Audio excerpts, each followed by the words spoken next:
नमस्कार, मैं हूं प्रकाश हिंदुस्तानी। पिछले वीडियो में मैंने आपको बताया था कि किस तरह चीन ने हिंद महासागर में ही भारत को घेर लिया है। उस हिंद महासागर में जो हिंदुस्तान के नाम पर है, जिसके पास ही अरब की खाड़ी है और जिस इलाके से होकर दुनिया के हजारों जहाज गुजरते हैं। भारत के पूर्वी तट से पश्चिमी तट को कोई जहाज जाता है तो वो जिस रास्ते पर जाता है उस मार्ग की निगरानी भी अब चीन ने अपने कब्जे में कर ली। हुआ यह है कि चीन ने श्रीलंका के हम्बनटोटा बंदरगाह पर कब्जा कर लिया है। ये बंदरगाह बहुत महत्वपूर्ण है। इसलिए महत्वपूर्ण है कि उस बंदरगाह के क्षेत्र में, उसकी जद में भारत के 3 प्रमुख शहर हैं, चेन्नई, त्रिवेंद्रम और कन्याकुमारी। वो शहर हैं जो इस बंदरगाह की जद में आते हैं। और चीन की परमाणु पनडुब्बियां और चीन के युद्धपोत उस इलाके में निरंतर घूमते रहते हैं। श्रीलंका ने उस पर आपत्ति की, लेकिन चीन उसकी आपत्तियों को बिल्कुल देखता नहीं है, नजरअंदाज कर देता है। दोस्तों, दुनिया की सबसे बड़ी नौसेना आज चीन के पास है। जी हां, अमेरिका के पास नहीं, चीन के पास है। 20 साल पहले चीन के पास दुनिया की तीसरी सबसे बड़ी नौसेना थी, लेकिन 20 साल में चीन ने अपनी नौसेना की शक्ति में बहुत ज्यादा इजाफा कर लिया। उसे ये पता चला कि भविष्य में कारोबार जो होगा वो समुद्री मार्गों से होगा और उस पर निगरानी करने के लिए, उस पर कब्जा करने के लिए समुद्रों पर कब्जा करना जरूरी है। ऐसा कहा जाता है कि एक जमाने में ब्रिटेन का तमाम समुद्रों पर कब्जा था और इसीलिए दुनिया के तमाम देशों में गोरे लोग, अंग्रेज जाकर अपनी हुकूमत जमा सके। लेकिन अब गोरे लोगों की जगह चीन ने अपनी निगाहें वहां जमा ली है। चीन के पास सैकड़ों युद्धपोत हैं, दर्जनों परमाणु पनडुब्बियां हैं और लाखों नौसैनिक हैं जो उसकी सेना में तैनात हैं। दुनिया का कोई देश ऐसा नहीं बचा जो चीन की जद से बाहर हो। चीन ने भारत के पड़ोसी देशों में तमाम बंदरगाहों पर किसी न किसी तरीके से पहले आर्थिक लालच देकर और फिर डरा धमका कर, फिर वहां के सरकार के अधिकारियों को रिश्वत देकर, विपक्ष के नेताओं को खरीद कर, किसी न किसी बहाने उसने भारत के तमाम पड़ोसी देशों में अपने अड्डे बना लिए। शुरुआत व्यापार के नाम पर होती थी, लेकिन आगे जाकर वो सैनिक अड्डे में तब्दील होते गए। ताजा हवाला आप श्रीलंका का देख सकते हैं, जहां हम्बनटोटा बंदरगाह को चीन ने अपने कब्जे में कर लिया। चीन ने कहा था कि हम्बनटोटा बंदरगाह बना लो श्रीलंका वालों, तुमको काफी कमाई होगी, और उसने बड़ा भारी अरबों खरबों डॉलर का कर्ज श्रीलंका को दे दिया। श्रीलंका में हम्बनटोटा पर बंदरगाह बना।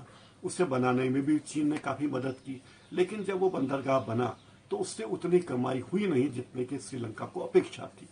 तो अब श्रीलंका की सरकार से चीन ने वसूली के लिए दबाव डालना शुरू किया। चीन ने कहा हमारे पैसे वापस करो। श्रीलंका के पास पैसे थे नहीं, तो चीन ने कहा कि जब तुम हमारा पैसा नहीं दे सकते तो ऐसा करो, ये बंदरगाह ही हमें दे दो। और चीन ने हम्बनटोटा बंदरगाह और उससे लगी सैकड़ों एकड़ जमीन, जहां पर वो नया शहर बसा रहा है, दुबई की तरह या कहें कि सिंगापुर की तरह एक शहर बसा रहा है, उसकी लीज चीन ने अपने हाथ में ले ली। अब चीन ने यह नियम भी बना दिया, वहां श्रीलंका से समझौता कर लिया कि इस पूरे इलाके में जो नियम कानून कायदे चलेंगे वो चीन के चलेंगे, श्रीलंका के नहीं चलेंगे। यानी श्रीलंका अगर चाहे तो वहां कुछ भी नहीं हो सकता।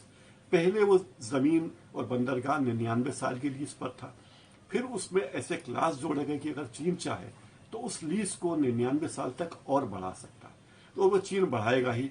जाहिर है इस तरह 198 साल तक चीन भारत की छाती पर मूंग दलेगा श्रीलंका में बैठकर, और हमारी ये सरकार कुछ कर नहीं पाई। पिछले 5-6 साल पहले इसकी कल्पना नहीं थी। 5-6 साल पहले यह कहा जाता था पिछली यूपी सरकार के दौरान कि भारत वियतनाम की मदद कर रहा है और वियतनाम की मदद से चीन को समुद्र में घेरेगा, समुद्री मार्गों में घेरेगा। लेकिन भारत वियतनाम की मदद तो कर नहीं पाया, उल्टा चीन ने भारत को घेर लिया। चीन ने भारत के करीब श्रीलंका में हम्बनटोटा बंदरगाह ले लिया है, बांग्लादेश में उसने एक और बंदरगाह ले लिया है, पाकिस्तान में, अफगानिस्तान में, म्यांमार में, मालदीव में यहाँ तक कि भूटान और नेपाल में भी चीन ने अपने अड्डे बना रखे हैं।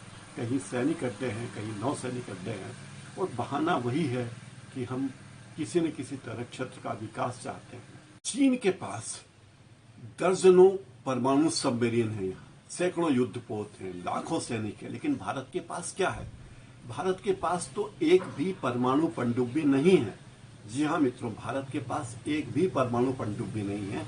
भारत ने रूस से 300 करोड़ खर्च करके, $300 करोड़ खर्च करके 2012 में एक पनडुब्बी लीज पर ली थी 10 साल के लिए।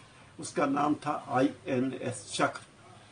उस पनडुब्बी की लीज 10 महीने बाद खत्म होने वाली थी, लेकिन भारत ने वो एकमात्र परमाणु पनडुब्बी भी रूस को लौटा दी है। क्यों लौटा दी है, कोई उसका जवाब संसद में नहीं दिया गया। भारत ने हालांकि पनडुब्बियां बनाने के लिए, परमाणु पनडुब्बी बनाने के लिए 5 समझौते कर लिए, लेकिन एकमात्र हाइड्रोग्राफिक सर्वे शिप सध्यांक भी रिटायर हो गया। 40 साल से ये शिप भारत की नौसेना के साथ था। कई बड़े बड़े ऑपरेशन इसने किए। 1987 में श्रीलंका की मदद करने वाला ऑपरेशन पवन और 2004 की सुनामी में मदद करने वाला ऑपरेशन रेनबो भी इसे सध्यांक की मदद से लिया गया था।